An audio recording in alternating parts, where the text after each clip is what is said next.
बिस्मिल्लाहिर्रहमानिर्रहीम। प्रोग्राम सितारा हरम के साथ मैं हूं आपका मेज़बान बिलाल अहमद। प्रोग्राम में मेरे साथ मौजूद हैं जनाब डॉक्टर मसरूद कासिम साहब। नाज़रीन, प्रोग्राम सितारा हरम में हम हर तरह के मौज़ूआत जो हमारी दीनी इस्लाह भी करते हैं, दुनियावी इस्लाह भी करते हैं, हमारी शख्सियत के पहलुओं को निखारते हैं और मुआशरे के अंदर पाए जाने वाले मसाइल जो हैं वो हम अपने प्रोग्राम में आपके सामने पेश करते हैं ताकि हमारी शख्सियत में निखार पैदा हो और एक बेहतरीन मुआशरा तश्कील पा सके। आज भी हमने मुसलमानों की खुशी का दिन जो ईद उल अज़हा का दिन है उसकी मुनासिबत से मौजू का इंतखाब किया है। जी हाँ, फ़लसफ़ा क़ुरबानी जो हमें याद दिलाता है उस बाप की जिसने अल्लाह की रज़ा के लिए अपने बेटे की गर्दन पर छुरी चलाकर उस बात का अमली सबूत पेश किया कि इंसान जो है वो अल्लाह की रज़ा के लिए हर काम कर सकता है। फ़रिश्तों को हैरान कर दिया, शैतान को शिकस्त दे दी और चश्मे फ़लक ने वो नज़ारा देखा कि जिस पर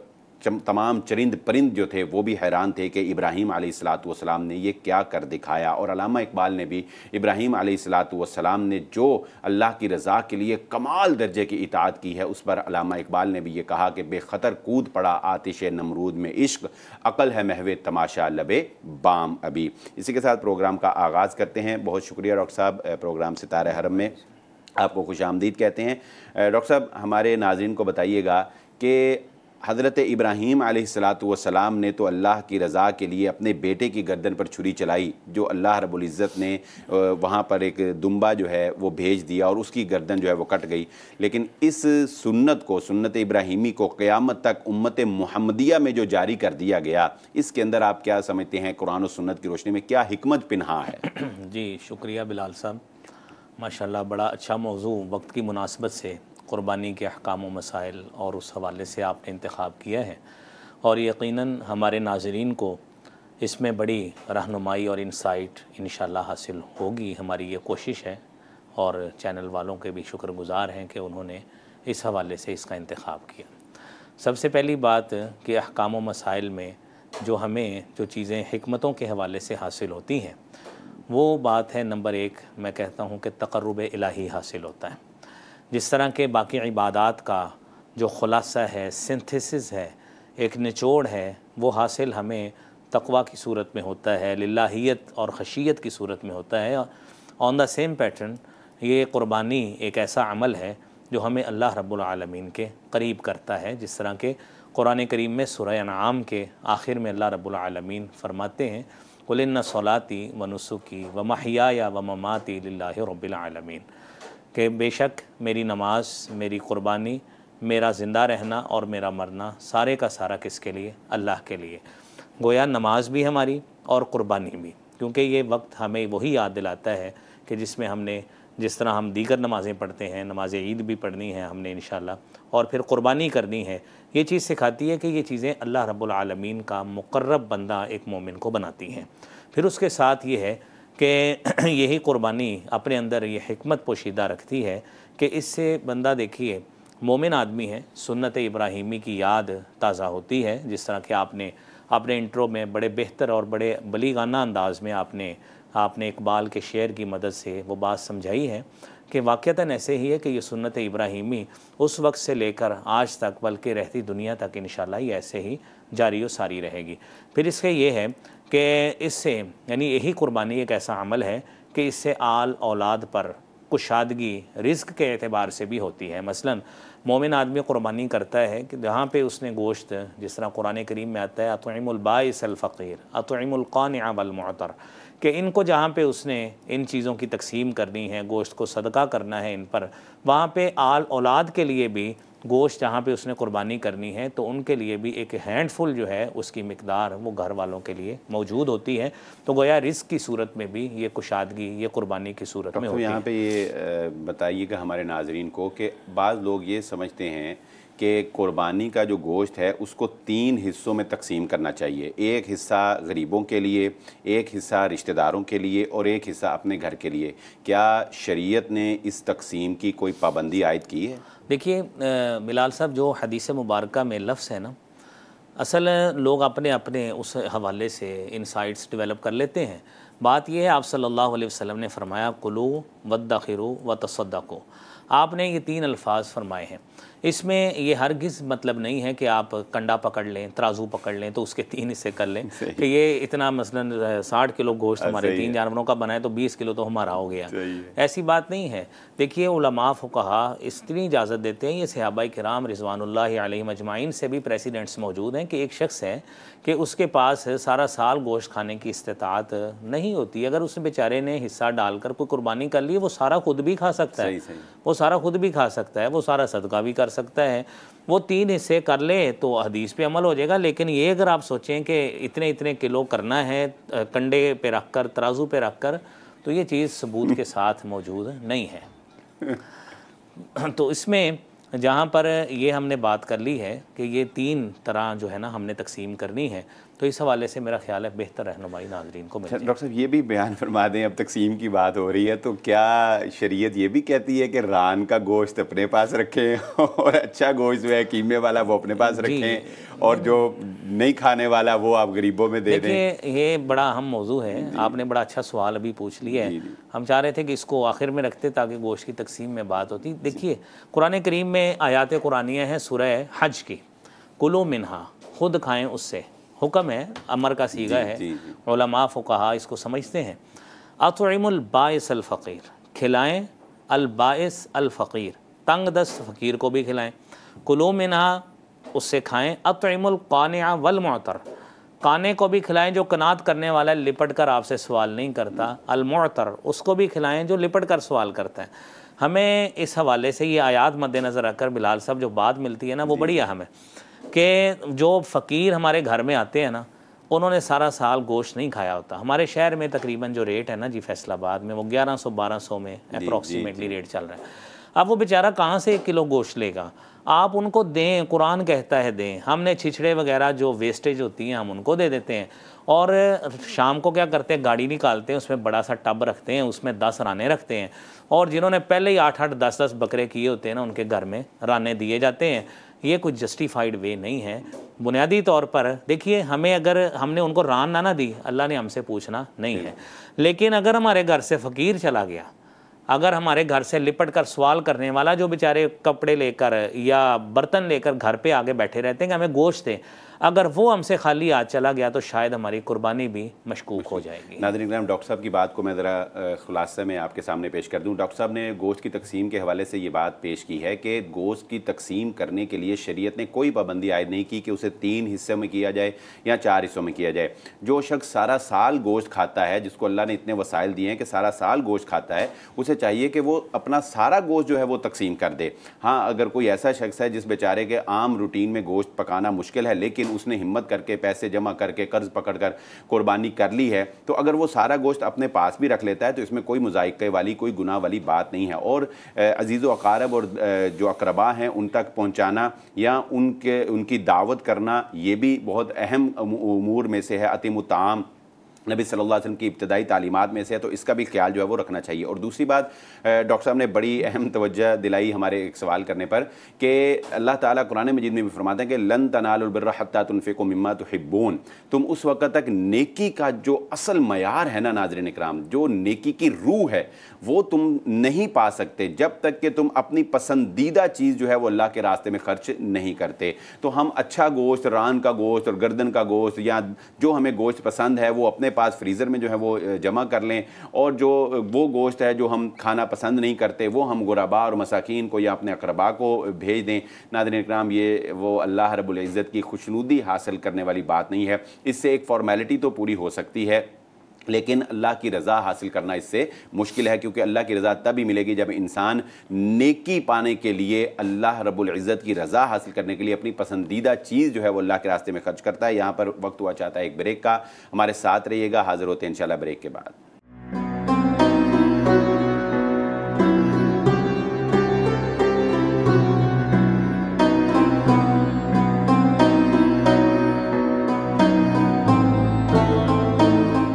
वेलकम बैक नाजरीन। प्रोग्राम सितारा हरम में हमारी गुफ्तगू कुर्बानी के फ़लसफ़े के हवाले से, कुर्बानी की हिकमत के हवाले से जारी है।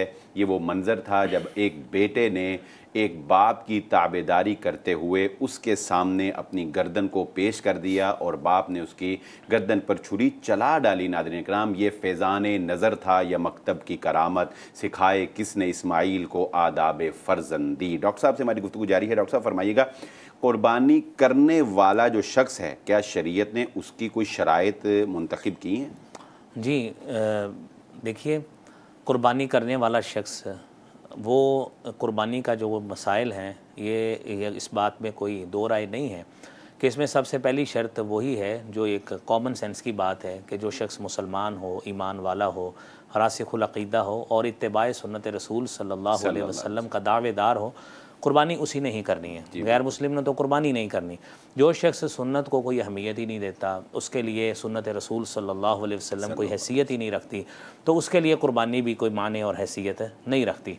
तो पहली शर्त जो फ़ुक़हा ने, उलमा ने जो इन आयात से और मसाइल से ख़ज़ की है वो ये है कि सहीहुल अक़ीदा मुसलमान होना उसके लिए शर्त है।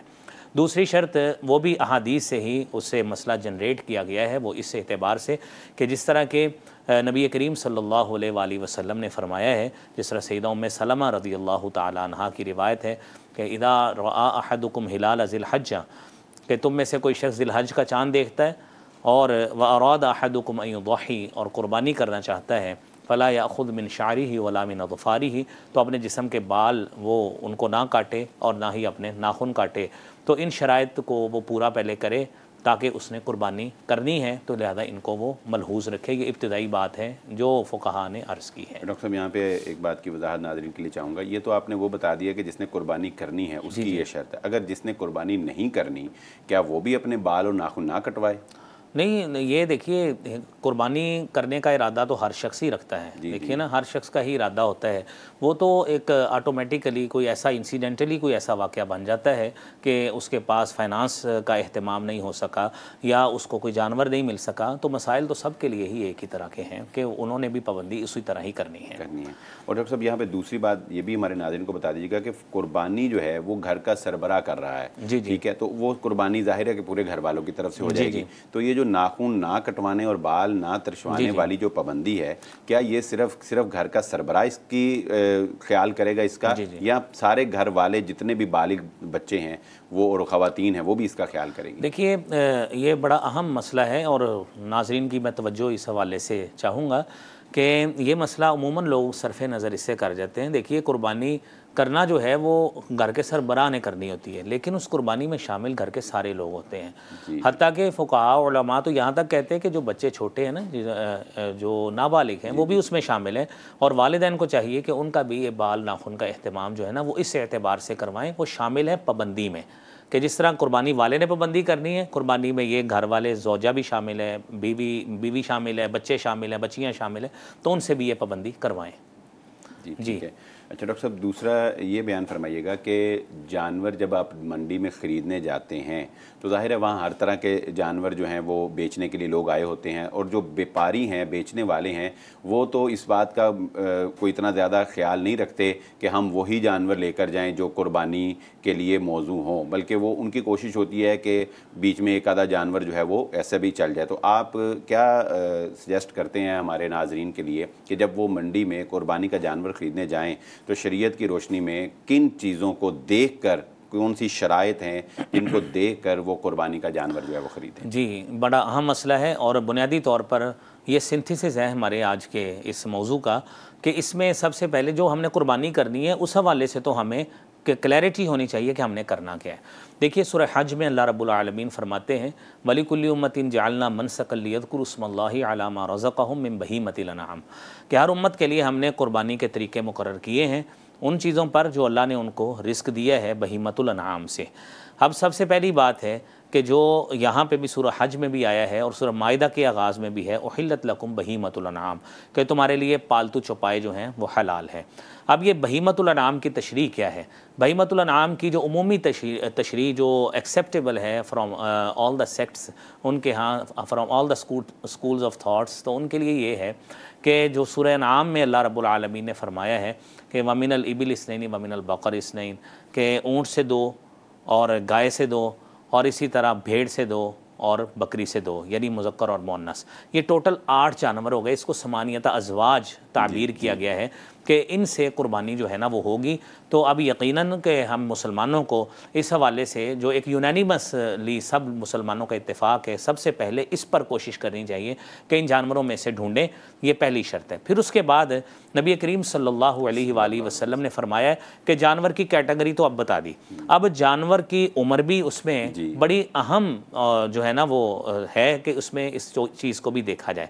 आपने फरमाया ला तज़बहु इल्ला मुसिन्नतन, तुमने जो ज़िबा करना है वो मुसिन्ना होना चाहिए। इल्ला अन यासुरा अलैकुम, ये तीनों लुगात हैं, युसरा भी है, यासुरा भी है, युअस्सरा भी है। इल्ला युसरा अलैकुम फतज़बहु जज़अतम मिनज़्ज़अन, अगर आपके ऊपर मुश्किल हो जाए, अब वो मुश्किल किस एतबार से है, मैं पहले ये क्वालिफाई कर दूं कि मुश्किल जो है ना ये किस एतबार से है। मुश्किल इस एतबार से है कि आपके पास मसलन आप मार्केट में गए, बकर मंडी गए हैं, आप जानवरों की मंडी में गए, वहाँ पे आपको जानवर ही जो है ना मुसिन्ना अवेलेबल नहीं है। मुसिन्ना क्या है? मुसिन्ना क्या है? मुसिन्ना ये है कि जिसके जो, क्योंकि इसका ताल्लुक है जानवर का दांतों के साथ होता है, यानी इंसान का ताल्लुक उम्र के साथ है, जानवर की उम्र जो है वो उसके दांतों के साथ जो है ना वो उसकी यानी पहचान होती है। अब उसका ये है कि उसके जो 2 दांत हैं वो गिर जाएं, अज खुद गिर जाएं, फितरती तौर पर गिर जाएं। व्यापारी हजरात, इसमें अल्लाह रहम करे, हमारे सामने केस आया हमारी यूनिवर्सिटी में कि एक शख्स ने प्लास के साथ नौजुबिल्ला जो है ना उसके दांत जो हैं, देखें कितनी बिलाल साहब तकलीफ उसको दी। एक बड़ी अच्छी पहचान है कि जाहिर अगले दांत जब तब ही गिरेंगे जब पीछे से 2 दांत आएंगे, वरना आप चेक कर सकते हैं, यानी हमारे नाज़रीन के लिए, नहीं सबको नहीं पता होता ना, नहीं मैं वही कह रहा हूँ हमारे नाज़रीन के लिए ये बात हम बता रहे हैं कि आप चेक कर सकते हैं कि अगर नए 2 दांत निकल रहे हैं तो इसका मतलब है कि ये मुसिन्ना है, वगरना वो जी मुसिन्ना है। तो उसमें ये साथ वजाहत भी कर दें कि ज़रूरी नहीं है मुकम्मल 2 दांत आ गए हो, ये जब निकल आए हैं ना, पहले गिर गए हैं और फिर दूसरे निकल आए हैं, वो चाहे आधे भी निकले हों तो वो कुर्बानी के लिए मुसिन्ना हो गया है। तो इसमें उम्र की कैद नहीं है, उम्र जो है वो हर जानवरों की वेरी करती है, गाय की, भेड़ की, बकरे की, ये वेरी करती है, लेकिन हमने दांतों की पैमाइश जो है ना या वो पहचान जो है वो रखनी है। अब इसको साथ वजाहत कर दें, बात कर रहे थे ला यासुरा अलैकुम के मुश्किल हो जाए, मुश्किल हुई कि आप मार्केट में गए, मार्केट में जानवर ही अवेलेबल नहीं है मुसिन्ना, तो ये भी मुश्किल में आया। दूसरी मुश्किल ये कि आपके पास मसलन आजकल शहर के एतबार से हम बात करते हैं कि 15-20 हज़ार रुपया है, आप चाहते हैं मैं दोंदा बकरा ले लूँ, 2 दांता बकरा ले लूँ, अब वो 2 दांता बकरा वो इसमें नहीं मिलेगा जी, वो अमूमन जो मार्केट की कैफियत है वो इसमें नहीं मिलेगा। अब जो कुर्बानी करने वाला शख्स है उसको चाहिए कि वो इस हदीस पे अमल कर ले, ला फतज़बहु जज़अतम मिनज़्ज़अन, जज़ा की पहचान क्या है कि वो बस जवान हो, यानी वो भेड़ की नस्ल से हो। तो फुकाहा ने उसकी 6 महीने भी उम्र लिखी है, ये मुख्तलिफ उम्रें लिखी हैं, हाँ साल भी लिखी है। तो ये जज़ा हम उमूमी कहते हैं कि वो जवान हो, जो एक जानवर एक जवान बालिग लग रहा हो। अच्छा, फिर उसको ज़िबा कर लें।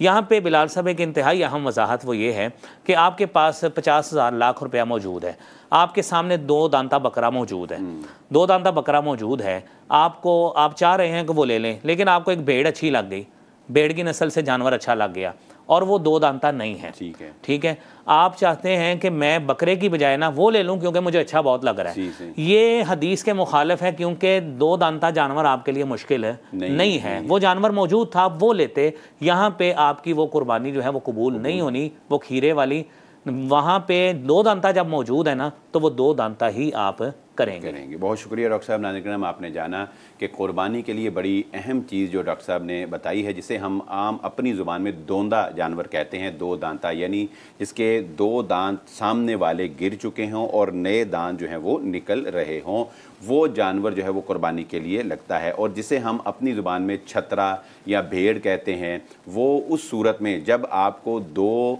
दांता जो जानवर है जिसे हम दोंदा कहते हैं उस तक आपकी रसाई किसी भी वजह से वो अवेलेबल नहीं है या आपके पास वसाइल नहीं है, आपकी रसाई उस तक नहीं है, तो फिर आप 6 माह की उम्र के बाद जो भेड़ है, जो छतरा है, वो आप कुर्बानी के लिए कर सकते हैं। यहाँ पर वक्त हुआ चाहता है एक ब्रेक का, हाजिर होते हैं ब्रेक के बाद।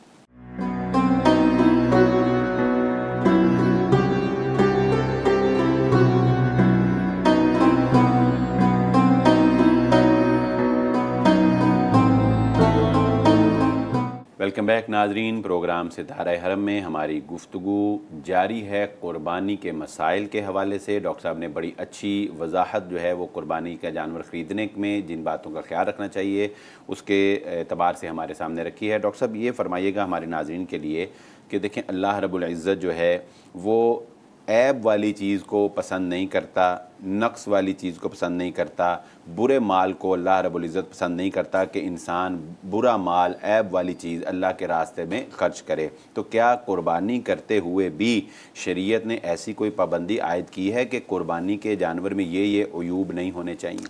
जी बिल्कुल, क्वेश्चन में बड़ी वजाहत और क्लैरिटी आपके मौजूद है। आपने एक बात शुरू में कुरान करीम की आयत की सूरत में पढ़ी, लन तनालुल बिर्रा हत्ता तुनफ़िक़ू मिम्मा तुहिब्बून।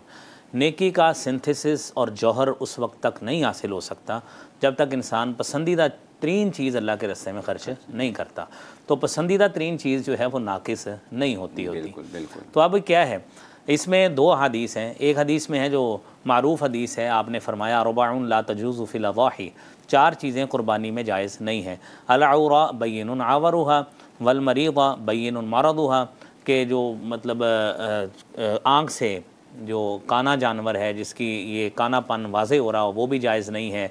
मरीज़ जानवर जिसका मरज़ वाज़े हो रहा हो वो भी जायज़ नहीं है। लंगड़ा जानवर जिसका लंगड़ापन वाज़े है वो भी जायज़ नहीं है। वल कसीर वल्लती ला तनक़ा, और ऐसा लाग़िर नहीफ़ किस्म का जानवर जिस पे गोश्त भी चढ़ा नज़र नहीं आता वो भी जानवर जायज़ नहीं है। इसी तरह हज़रत अली रज़ी अल्लाह तआला अन्हु की हदीस उनसे रिवायत शुदा जो मुस्नद अहमद में मौजूद है, वो फरमाते हैं कि अल्लाह के रसूल सल्लल्लाहु अलैहि वसल्लम ने हमें हुक्म दिया अन नस्तशरिफ़ अल ऐन वल उज़ुन, कि हम जानवर की आँख भी और कान भी अच्छी तरह चेक करें। व अल्ला नुज़ही बिऔरा, और हम कोई भी जानवर जो है ना वो काना जो है वो ज़िबा ना करें। वला मुकाबला वला मुदाबरा, और कोई भी अगली साइड से पिछली साइड से जिसका कान कटा हो वो भी जानवर ज़िबा ना करें। वला शरका। डॉक्टर साहब एक मिनट आपकी बात काट रहा हूँ कि ये जो कान कटे वाली आपने बात कही है, जी जी डॉक्टर साहब इसमें हमारे नाजरीन के लिए बताइएगा कि आजकल जो जानवरों के फार्म हाउस बनाए जाते हैं वहाँ पर उनके कान में टैग लगाया जाता है। वो टैग जाहिर है कि जब लगता है तो एक छोटा सा सुराख जो है ना वो कान में हो जाता है। और बिलखुसूस पाकिस्तान में भी और जो हमारे मुसलमान भाई दीगर ममालिक में हैं वहाँ पर तो आपको पता है बड़े बड़े फॉर्म में ही ये काम होता है। पाकिस्तान में तो फिर भी देहातों में गाय वगैरह पलती हैं तो मिल जाती है, वहाँ पर ऐसा कोई सिस्टम, वहाँ ज़्यादातर पैदावार और उसकी जो देखभाल है वो फार्म हाउस में होती है। तो वो टैग लगाने से कान में एक छोटा सा सुराख होता है, इस बारे में क्या कहते हैं? जी देखिए, वो पूरी बात उसी वजाहत में इंशाल्लाह आ जाएगी कि आप सल्लल्लाहु अलैहि वसल्लम ने फरमाया वला शरका वला गरका, के कान में सुराख जो है वो नहीं होना चाहिए, कान चिरा हुआ नहीं होना चाहिए, कान पे पतरी लगाई होती है वो नहीं होना चाहिए। ये कुछ चीज़ें हैं जो मुआशरे के साथ वक़्त के साथ चलती हैं, उसमें फ़ुक़हा इजाज़त फिर दे देते हैं।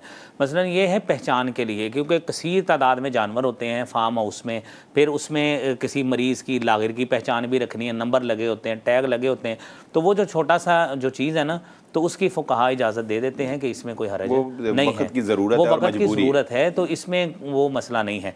इसके साथ में और भी बिलाल साहब आपकी बात को मज़ीद एलेबोरेट इस अंदाज से कर दूँ कि हमारे यहाँ जो पाकिस्तानी कल्चर है ना इसमें उमूमन देहाती कल्चर है। जानवर चरते चरते किसी थॉर्नी जो बुशेज़ हैं यानी झाड़ीदार वो कांटेदार झाड़ियाँ हैं वहाँ पे जानवर अपना कान या मुंह दे लेता है, वहाँ पे निकलते हुए उसके ज़ख़म भी हो जाता है। तो ऐसी सूरत में क्या है, तो ऐसी सूरत में कोई हरज नहीं है। अगर थोड़ा बहुत ज़ख़म हो गया, भर गया है, तो उस सूरत में कोई हरज नहीं होता, क्योंकि थोड़ी बहुत चोट, थोड़ा बहुत कोई मसला है कान का तो वो इंशाल्लाह चल। जानवर हम ख़रीदने भी जाते हैं, बसा औक़ात आप देखें जानवर एक दूसरे के साथ सींगों में सींग फंसा लेते हैं, तो वो बसा औक़ात ज़ख़म भी हो सकता है। तो ऐसी सूरत में हरज कोई नहीं, कोई हरज वाली बात। जी बहुत शुक्रिया डॉक्टर, जारी रखिए आप। डॉक्टर साहब ये फरमाइएगा कि चले ये बात तो है तो थोड़ी मज़ाक वाली, लेकिन हमारे नाजरीन से अब गुफ्तगू हो रही है तो इसकी वजाहत कर दीजिए। ये तो हमने जान लिया कि ऐब वाले जानवर नहीं ख़रीदने, ऐब भी आपने बड़े अच्छे माशाल्लाह हदीस की रोशनी में बता दिए।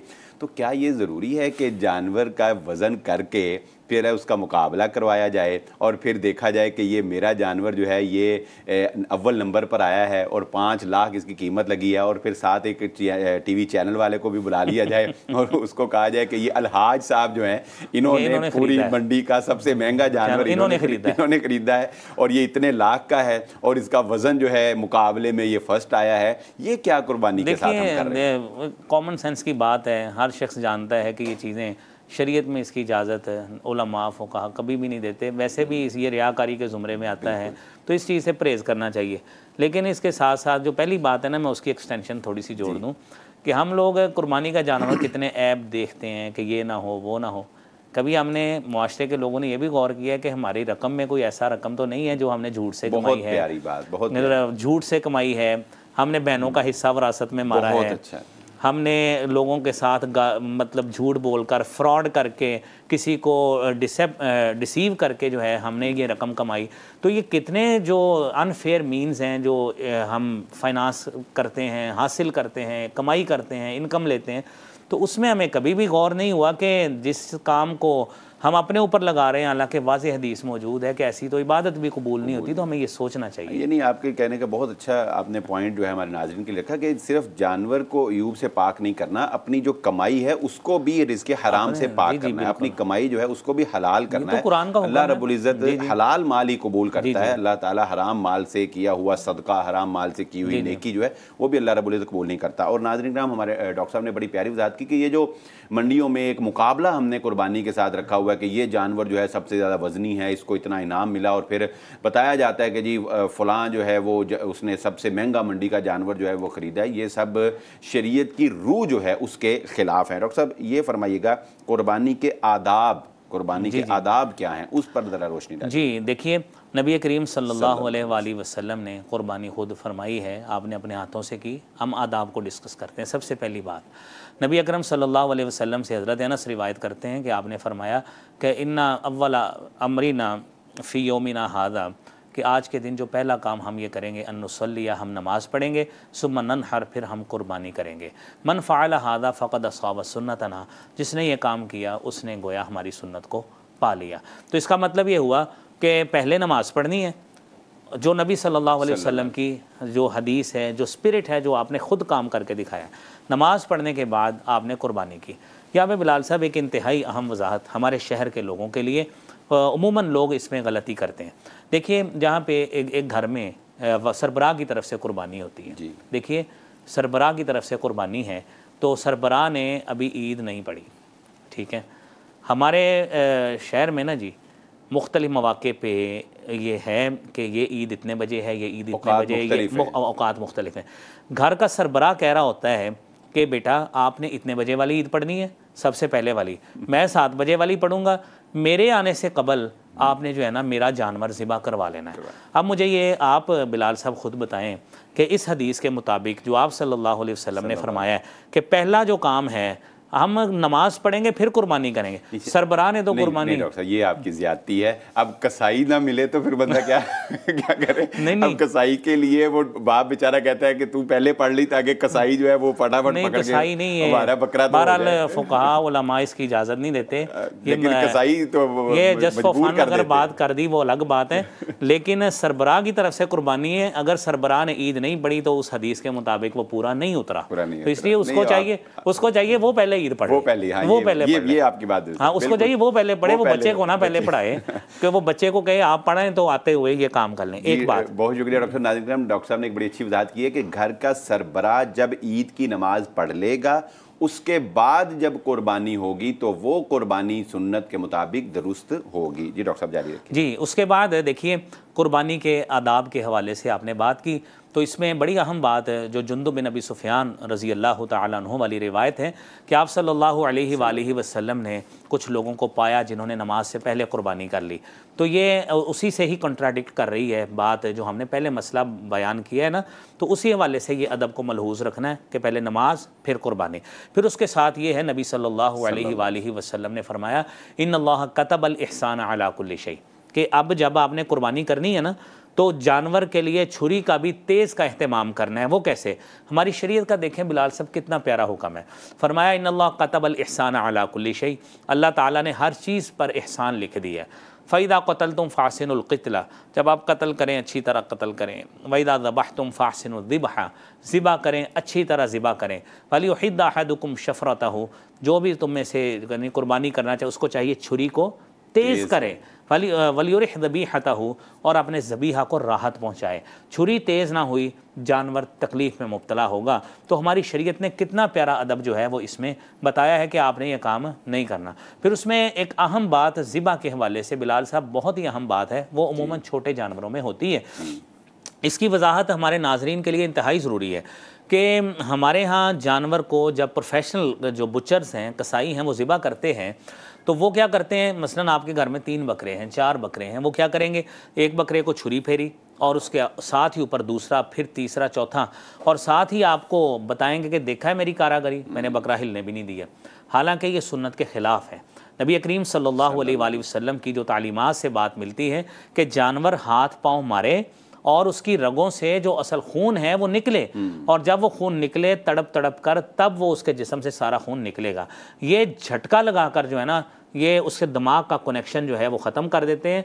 तो जिस वजह से स्पाइनल कॉर्ड जिसको कहते हैं, उसका कनेक्शन ख़त्म करते हैं, उससे बकरा जो है या छतरा जो है, छोटा जानवर, फौरी ठंडा हो जाता है। तो ये बकरा या छतरा ज़िबा नहीं हुआ, ये मरा है, ये जानवर मरा है। ये बड़ी ख़तरनाक बात है, और इस पे हमें पैरा देना चाहिए कि अपने कसाब हजरात को कहें कि छुरी, बल्कि खुद कोशिश करें आप फेरें, और उसको कहें आपका काम अभी शुरू नहीं हुआ, हमें छुरी फेरने दें, उसको तड़पने दें 1 मिनट 1.5 मिनट।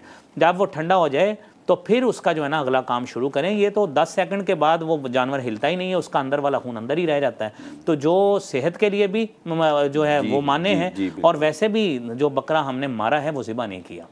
जी, इसमें बड़ी अहमियत वाली बात है, इसको समझना चाहिए। जी, बहुत शुक्रिया डॉक्टर नादिर। डॉक्टर साहब ने आखिरी बात जो है वो बहुत अहम की है, और मैं ये समझता हूँ कि उस पर बहुत ही तवज्जो करने की ज़रूरत है, और बिलखुसूस कसाई के ऊपर खड़े होकर उसको समझाने की ज़रूरत है कि तुमने जानवर को किस तरह ज़िबा करना है ताकि इसका खून जो है वो सारा निकल जाए। और हम ये जानते हैं कि आज डॉक्टर हज़रात हमें ये बताते हैं कि जितने भी जरासीम हैं वो खून के अंदर पाए जाते हैं, और जब आप खून निकाल देते हैं तो जानवर से अगर कोई जरासीम है तो वो भी निकल जाते हैं। शरीयत ने हर बात की रहनुमाई की है। इसी के साथ हमारे प्रोग्राम का वक्त ख़त्म हुआ चाहता है। इंशाअल्लाह आइंदा एक नए प्रोग्राम के साथ, एक नए मौजू के साथ हाजिर होंगे। अपने मेज़बान बिलाल अहमद को इजाज़त दीजिए। अल्लाह हाफिज़।